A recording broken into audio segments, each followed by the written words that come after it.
सब्बपापस्स अकरणं कुशलस्स उपसम्पदा सचित्त पर्योदपनम् एतं बुद्धानं शासनम्. भगवान बुद्ध म्हणतात, या श्वासाला मी आपल्या कायेमध्ये दुसरी काया समजतो. काय म्हणतात? आपल्या कायेमध्ये कायाला दुसरी काया समजतो. तर श्वास आहे ना, काया आहे, वरना काया कोणा कामाची आहे की नाही? श्वास सुटला, श्वास गेला, पुन्हा आला नाही, त्या कायले कोणी विचारत नाही. काया काय करतात माहित आहे का? माहित आहे त्या कायचे काय होते? काय करतात त्या कायला?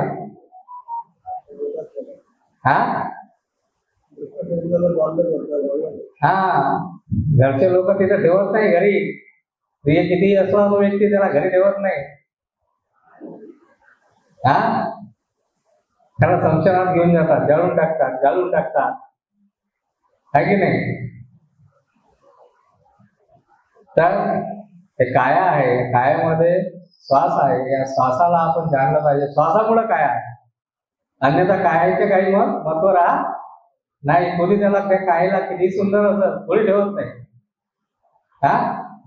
कोणी याला पाहुणा आला, नातेवाईक आला, तो अगोदर येता बरोबर पहिले विचारते कसा मेला, काय मेला, नाही त्याची श्वास थांबली, श्वासात गेली, श्वास येतच नव्हती, मृत्यू झाला आहे ना.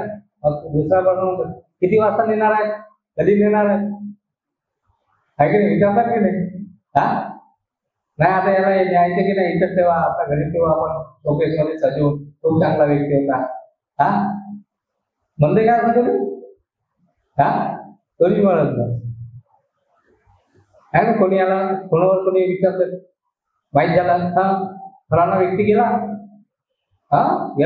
किती वाजता नेणार आहे, कोणा शमशानामध्ये भूमीमध्ये नेणार आहे, अशा प्रकारे विचारतात, है ना. मनुष्य जोपर्यंत जिवंत आहे तोपर्यंत त्याला विचारणा पुसणार आहे ना. तर बाहेरचे लोक विचारतील, पुसतील आपल्याला, कसा काय आहे. आपण त्यांच्या सहानुभूतीची वाट पाहत राहतो, आहे ना. बरोबर आहे की नाही? पण स्वतःला कधी विचारू, तू कसा आहे हे म्हणा, तू कसा आहे, सुखी आहे ना, काही दुःख तर नाही ना, काही परेशानी तर नाही ना. अशा प्रकारे स्वतः कधी विचारतो का आपण? बाह्य विचारपूस बाह्य, जगणं बाह्य, पाहणं बाह्य, करणं बाह्य, आहे ना, सर्व बाह्य. सुंदरताही पाहायची बाहेर, आहे की नाही. सुख पाहायचं आहे बाहेर, आहे की नाही. कोणतीही गोष्ट बाह्यच पाहतो. अंतःचित्तामध्ये आम्ही कधीच पाहत नाही. स्वतःच राहून स्वतः कधी पाहत नाही. ज्या प्रकारे आता ध्यान केलं आपण, आनापाना, आहे की नाही, त्या श्वासावर आपलं नेहमी नियंत्रण राहते का? नाही राहत ना, आहे ना. तर त्या श्वासावर नियंत्रण कशासाठी? की मनामध्ये जर कोणताही विचार आला तर त्याला चांगल्या प्रकारे जाणता आला पाहिजे. हा विचार आला, कशा प्रकारे आला, कोणता आला, कोणी हेतून आला, शांत चित्त राहील त्याला. काऊनच आला हा विचार, काऊन आला, माझ्या मनाच्या विरुद्ध आहे, मला क्रोध देणारा आहे, मला दुःख देणार आहे, कसं कराल तर काही होणार आहे का?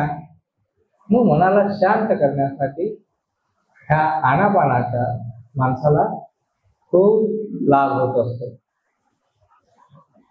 तथागत भगवान गौतम बुद्ध त्या उर्वेला मध्ये 6 वर्ष कठोर तपस्या केली, पण मन शांत होत नव्हतं, विचार एकाग्र होत नव्हते. अनेक प्रकारच्या ध्यान विद्या होत्या, त्या सर्व प्रकारच्या ध्यान विद्या त्यांनी केल्या.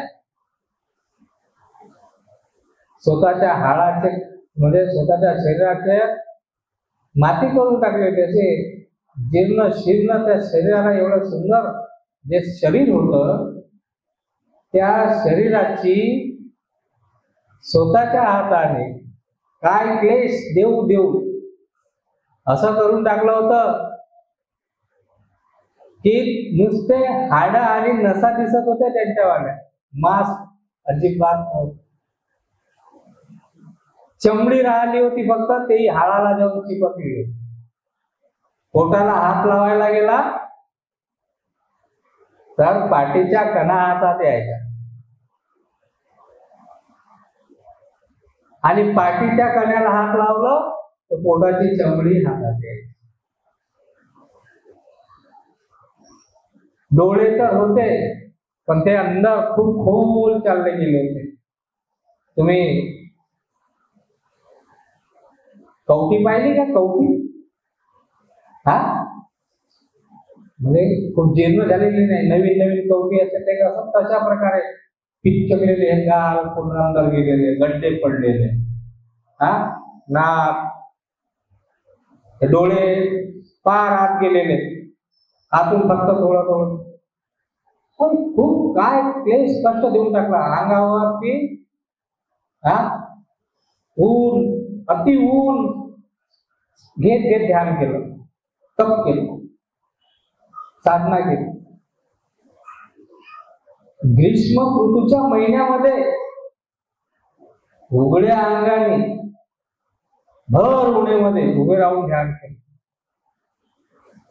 थंडीच्या दिवसामध्ये शरीरावर एकही कपडा न ठेवता खुल्या मैदानामध्ये ध्यान केलं. तो गार वारा, ती तपती धूप आणि वरून धो पडणारा पाऊस,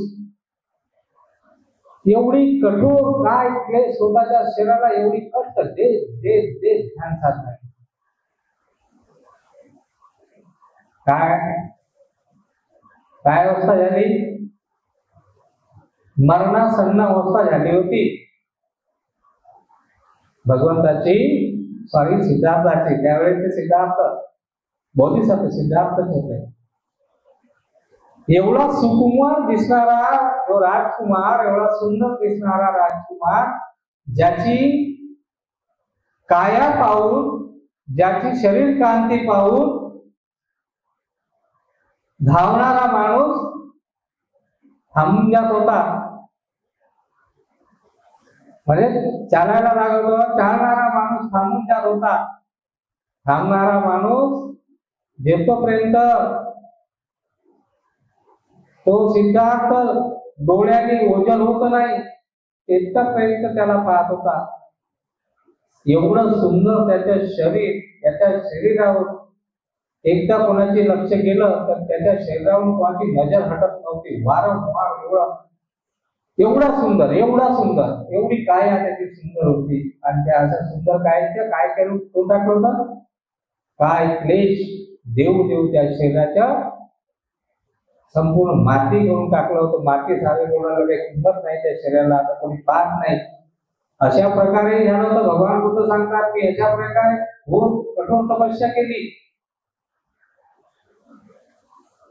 एवढीच नाही तर एका ठिकाणी बसून 6-6 महिने, वर्ष भर आंघोळ केली नाही. अंगावर पशिन्यामुळं धूळ माती येऊन चिपकायची आणि ते चिपकू एवढाले असे पतले पतले मोठे मोठे खवले शरीरावर त्या मातीचे जमले होते. तरी ते आपल्या हाताने त्या खवल्यांना, त्या मातीला झाडू शकत नव्हते. तुम्ही तेंदूपत्त्याचे झाड पाहिलं का कधी? तेंदूपत्त्याचे झाड काळं काळं राहते, त्याला असं धाऱ्या धाऱ्या राहतात. तशा प्रकारे त्याचे शरीर, म्हणजे अशा प्रकारचा मळ चढला होता शरीरावर. कशा प्रकारची घोर तपस्या केली. खायला अन्न पाण्याला सुद्धा त्यागून गेलं होतं. तपस्या ध्यान करत आहे. ध्यान मनाला एकाग्र करण्याचा प्रयत्न करतायत, चित्त शांत करण्याचा प्रयत्न करतायत, काहीतरी प्राप्त करण्याचा प्रयत्न करत आहेत, काहीतरी सत्य शोधण्याचा प्रयत्न करत आहेत, पण कुठलंच काही सत्य सापडत नाहीये. तपस्या सुरू आहे, तपस्या सुरू आहे, ध्यान सुरू आहे, कुठल्या सत्यापर्यंत अजून पोहोचलो नाही. ते कुठल्या सत्यापर्यंत पोहोचले नाही. तेव्हा त्यांनी अन्न त्याग केला. अन्न भिक्षा अगोदर पहिल्यांदा भिक्षा मागायची, भिक्षा त्यागून दिली. भिक्षा टाकता मग काय केलं, हे गायकी लोक वगैरे रानामध्ये ते गायी चारायला नेतात ना, तर त्यांच्यासोबत छोटे बछडी राहतात. त्या बछड्यांचं जी इष्टा होती, आपण शेण म्हणतो त्याला, ते वाढलेलं त्यांची इष्टा खायची, वली वाढली इष्टा खायची. भोजन त्यागलं, ते त्यागलं, अन्न पाणी त्यागला केलं. भोजन त्यागता एवढी कठोर त्यांच्या त्याग की पहिले जसं पोटभर जेवतो आपण, मग त्या 4 पोळ्या राहतात नाही, आता 2च पोळ्या खायच्या, म्हणजे असा आपला संकल्प करून कठोर त्याग करून 4च नाही 2च खाईल, 2 ते 1च खाईल, एवढाच भात खाईल, एवढाच खाईल, असं करता ते त्याग तांदळाच्या एका दाण्यापर्यंत, भाताचे शीत एका शीतावर आले. एवढी काय क्लेश, फार अपेक्षा, अनेक प्रकारचं घोर तपस्या केली, काय प्राप्त झालं नाही, काही प्राप्त झालेलं नाही. मग तुम्ही ऐकलं असेल आहे ना, की अशा अवस्थेमध्ये एका वडाच्या झाडाखाली बसून असताना तिथे त्या वेळेस त्या उर्वेलामध्ये बाजूला सेनानी ग्राम होतं, तिथल्या एका श्रेष्ठीची पोरगी, एका धनाढ्य व्यक्तीची मुलगी, तिने नवस केला होता की मला जर मुलगा झाला तर मी या वट देवतेला, म्हणजे सुरुची खीर अर्पण करेल. कसे? सुरुची खीर अर्पण करेल, आहे की नाही? तर अशा प्रकारे जेव्हा त्याने सुजाता आली त्या वडाच्या झाडाची पूजा करण्याकरिता, कथा मोठी आहे सुजाताची, मी शॉर्टकट म्हणून सांगतो आहे की नौकराणीला पाठवते, ज्या तिथं साफसफाई कोणी तिथे जाऊन पूजा करायची आहे त्या देवताची वगैरे, अशा प्रकारे मग तो भगवान बुद्ध तिथे बसलेला दिसते, त्याला तो वटदेवता देव वगैरे समजून बसतात. आणि ते नौकरांनी कधी सांगते की ते देवता पण प्रकट झाल्यावर, देवता प्रकट झाल्यावर, वृक्ष देवता प्रकट झालेले आहे. आणि ती मग ते खीर घेऊन येते सोन्याच्या पात्रामध्ये, झाडीमध्ये, ती भगवंताला देते. भगवंत ती खीर खातात. खीर खाऊन त्याच्यासोबतचे जे व्यक्ती होते 5 मित्र त्याचेवाले, वर्जीय पुण्य मानव असे ते पाहतात, अरे आता खूप खर्च झालाय, खायला लागलाय, ते त्याला सोडून चालले जातात. ते सोडून गेल्यावर हा तिथून उठते, वेरेंद्रा नदी आहे त्याच्या पलीकडे गया आहे, तिथे जाऊन एका पिंपळाच्या बोलून पाहतात, सुंदर आहे, चांगला आहे, व्यवस्थित दिसते, त्यांना तिथं बसावंसं वाटते, ते तिथं बसतात.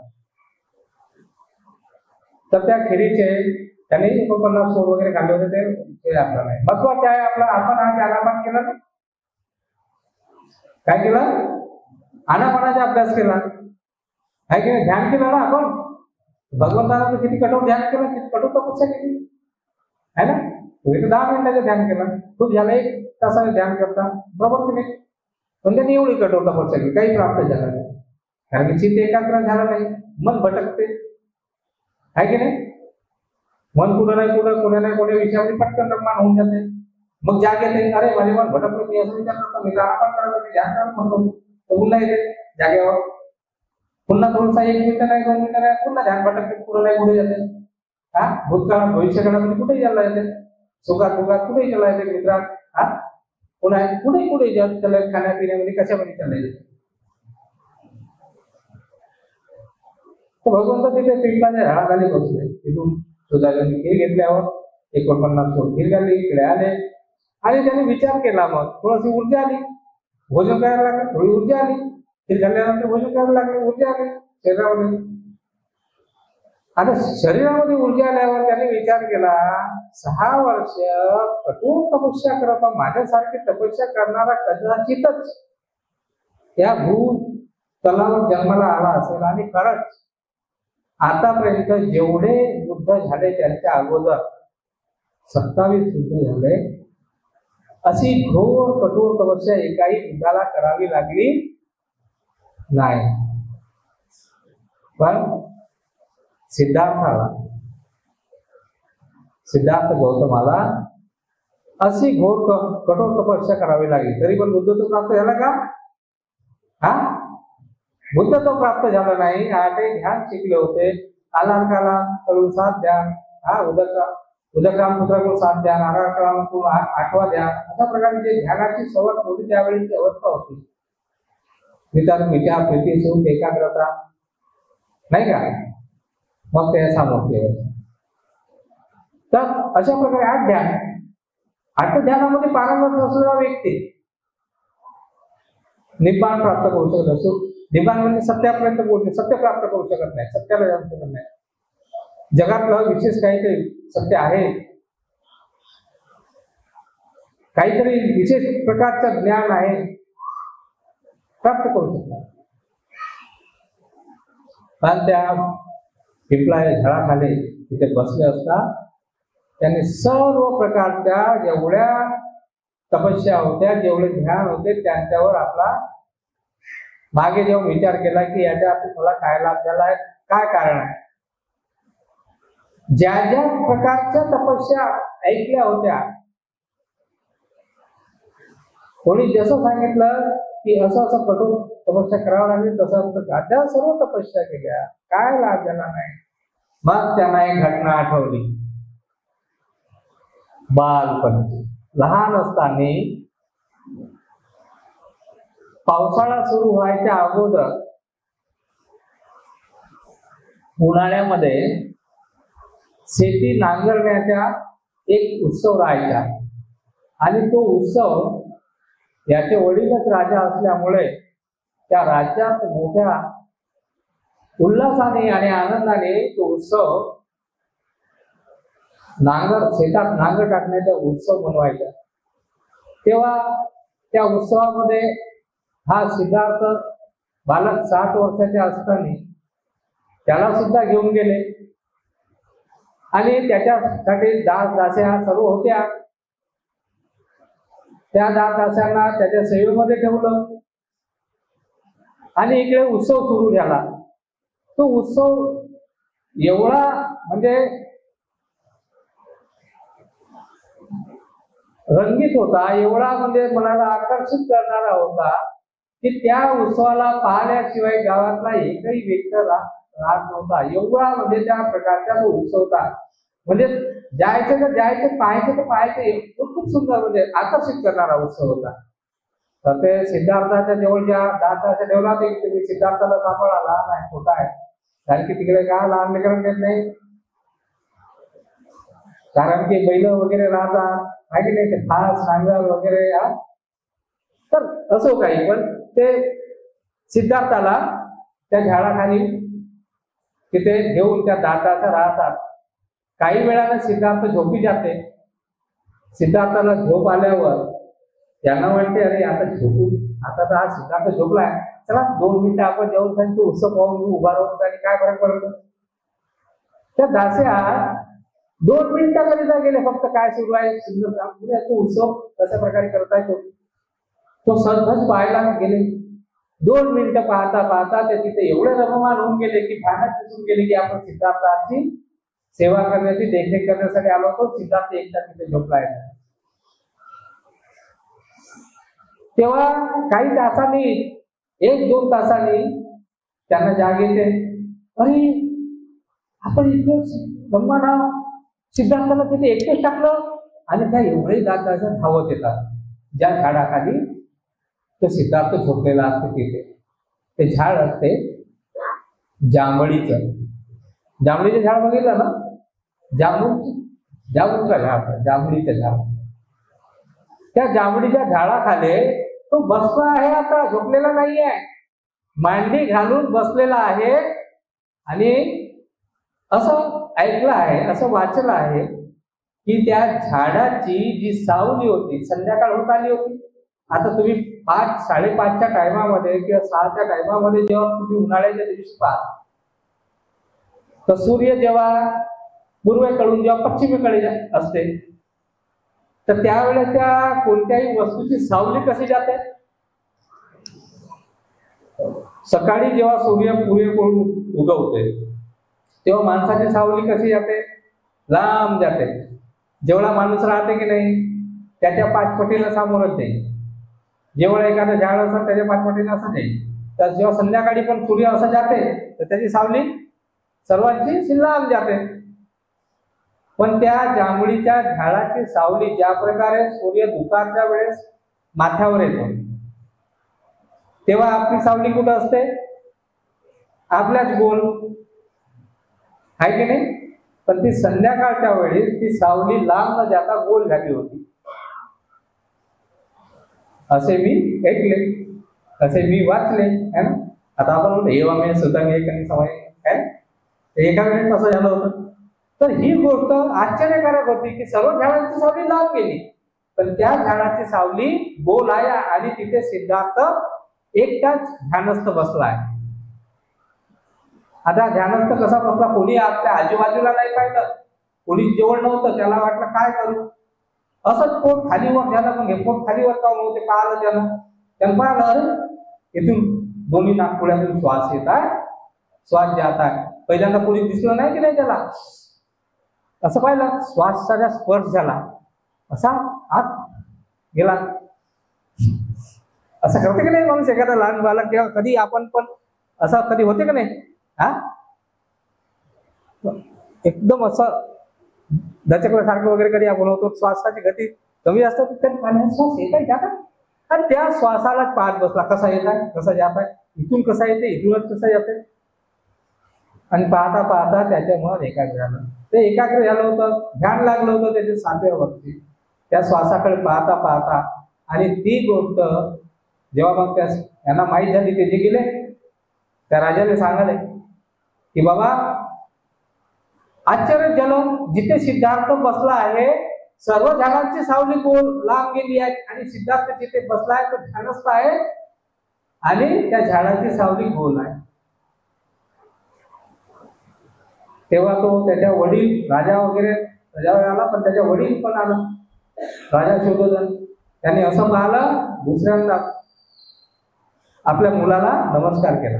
पहिल्यांदा जेव्हा सांगितलं होतं की बुद्ध होईल, तर त्या अशी कृतीला जेव्हा नमस्कार केला त्याने नमस्कार केला. दुसऱ्यांदा अशा प्रकारे त्यांनी अशी घटना पाहिली, पुन्हा नमस्कार केला, पोराला नमस्कार. असो, ठीक आहे, बाप पोराला करो नाही करो, ते वेगळी घटना होती. आता तुम्ही बाप करते का आपल्या पोराला नमस्कार? नाही करत, करते. पण ज्याचा मुलगा किंवा ज्याची मुलगी भिक्षुक होईल ना, आई असो की बाप असो, त्याला वंदन करते की भिक्षू करते आई बाबाला वंदन? तर तेव्हा तो भिक्षू नव्हता. तर त्याला ती घटना आठवली त्या श्वासाची आणि माझं मन एकाग्र झालं होतं. मी सारी सुबूत होऊन फक्त श्वास पाहत होतो, सर्व खेळणं हे ते सर्व विसरलो होतो, आमोद प्रमोद सर्व विसरलो होतो, खाणं घेणं कोण्या गोष्टीकडे पूर्णपणे माझे मन एकाग्र झालं होतं, शांत झालं होतं. शरीर आणि मन दोन्ही शांत झालं होतं. त्याला वाटलं चला ते लहानपणची आता सर्व तर करून झालं, करण्यासारखं काही राहिलं नाही, अशी कठोर तपस्या करणारं काही राहिलं नाही, त्याला आता साधी विधी आहे ते करून पाहायची. आणि ते काय करत बसले, श्वासाकडे श्वासाला नियंत्रित करत करत करत त्या श्वासाला पाहत पाहत पाहत त्यांचं मन एकाग्र झालं, वितर्क गेला, चित्त शांत झालं, चांगला विचार आला, जगात दुःख आहे. कारण की खूप दुःख भोगलं ना, एकदम सुखातून आला होता राजकुमार आणि अशा कल्पना जाईल का. आणि त्या अगोदर त्याने त्या ज्या गोष्टी पाहिल्या होत्या त्याही गोष्टी आठवल्या. की मनुष्य जन्माला येते, जवान होतो, आहे की नाही, म्हातारा होतो, रोगी होतो आणि मरून जातो. मग हे असं काय होते? दुःखाचं कारण काय? जगामध्ये कुटुंब कलह खूप आले. जेव्हा संन्यासी साधू बनला, भिक्षा मागत जेव्हा फिरत होता, तेव्हा त्याने या जगातले कलह सुद्धा खूप आले, कुटुंब सुद्धा खूप आले. या गावातून त्या गावात, त्या गावातून त्या गावात जात होते. तेव्हा त्याने त्या दुःखावर चिंतन मनन केलं. मन एकाग्र झालं म्हणून चिंतन मनन उचित झालं, आणि चिंतन मनन उचित झालं म्हणून सत्याचा शोध लागला, ज्याला दुःख आर्य सत्य असं म्हणतात. आणि असंच करता करता दुःख समुदय सत्याचा शोध लागला. असंच करता करता दुःख निरोध कसं होईल, दुःखाला कसं नाश करता येईल, दुःखाला कसं संपवता येईल, त्याचा निरोध परिपूर्ण कसा करता येईल, याचा त्यांना शोध लागला. हे आर्य सत्य त्यांना गवसलं, हे सत्याचा त्यांना लाभ झाला. आणि त्यापेक्षा जे चौथ आर्य सत्य आहे, परम आर्य सत्य, आर्य अष्टांगिक मार्ग, या प्रकारे असं आपण केलं तर अशा प्रकारच्या दुःखाचा नाश होते, नितांत दुःखाचा नाश होते, प्रज्ञा उत्पन्न होते, अंधार जाते, आलोक उत्पन्न होते, प्रकाश उत्पन्न होते, दुःख जाते, सुख प्राप्त होते. आणि या सुखातून परम सुख ज्याला, या प्रज्ञेतून, या ज्ञानातून परम सुख ज्याला विमुक्ती म्हणतो, ही विमुक्ती प्राप्त होते. त्यांनी ती विमुक्ती प्राप्त केली, पण याच पर्वापासून काम सुरू केलं, याच आनापान पर्वापासून काम सुरू केलं. मन एकाग्र झालं, चित्त शांत झालं, आणि कसल्याच प्रकारची कठोर तपस्या न करता आनापान या साधनेवरून त्यांना सत्याचं ज्ञान प्राप्त झालं. तेव्हा त्यांनी काये कायानुत सिवियरती हाताती संपजानो सतीमा, त्या कायेमध्ये पुन्हा देव काय काय होते ते सर्व पाहणं, जाणून गेले. आणि जाणता जाणता त्यांनी बघितलं की या कायेमध्ये जे जे होते ते सर्व उत्पन्न होते आणि नष्ट होते. उपाद वय जमीन सार जे क्षेत्र आहे शरीर आणि चित्ताचं, ते अनित्य आहे. म्हणून कसल्याही गोष्टीला, कुठल्याही गोष्टीला नित्य मानणं म्हणजेच अज्ञान आहे, आणि या अज्ञानातून ते बाहेर आहे. अनित्यच्या सहारे त्यांनी दुःखाचं जे परीघ होतं, शेवटपर्यंतच जे होतं, सीमा होती, शेवटच्या मुळाचा जो शेंडा होता तिथपर्यंत गेल्या, आणि जळा मुळा सहित त्याने दुःख उडून फेकलं. तर या प्रकारे एखादं मन आपल्याला होईल नाही, तरी पण त्यांच्यापाशी आपल्यापाशी तर तेवढी पुण्यशक्ती पारमिता नाही आहे. तरी मार्ग ध्यानाचे उचित स्थान न मिळाल्यामुळे, चित्त एकाग्र करण्याची उचित विधी न मिळाल्यामुळे त्यांना 6 वर्ष कठोर तपस्या करावी लागली. जेव्हा की त्यांचे 10 धडे पारमितांचे बुद्धत्व प्राप्त करण्यासाठी 10 पारमितांचे जे धडे भरावे लागतात, ते 10 धडे भरले असूनही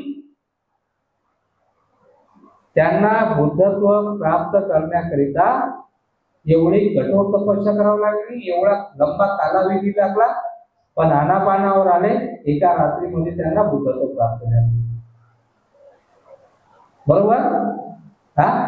तर आपण हे आनापानाचा अभ्यास करत करत स्वतःपन्न प्राप्त करण्याचा प्रयत्न, स्वतःपन्न होण्याचा प्रयत्न करा. तरी खूप लाभ आहे, खूप लाभ आहे, खूप लाभ आहे. सर्वांचे मंगल हो, सर्वांचे कल्याण हो, सर्वांच्या प्रति मंगल कामना करतो. भवतु सब मंगलम, भवतु सब मंगलम, भवतु सब मंगलम.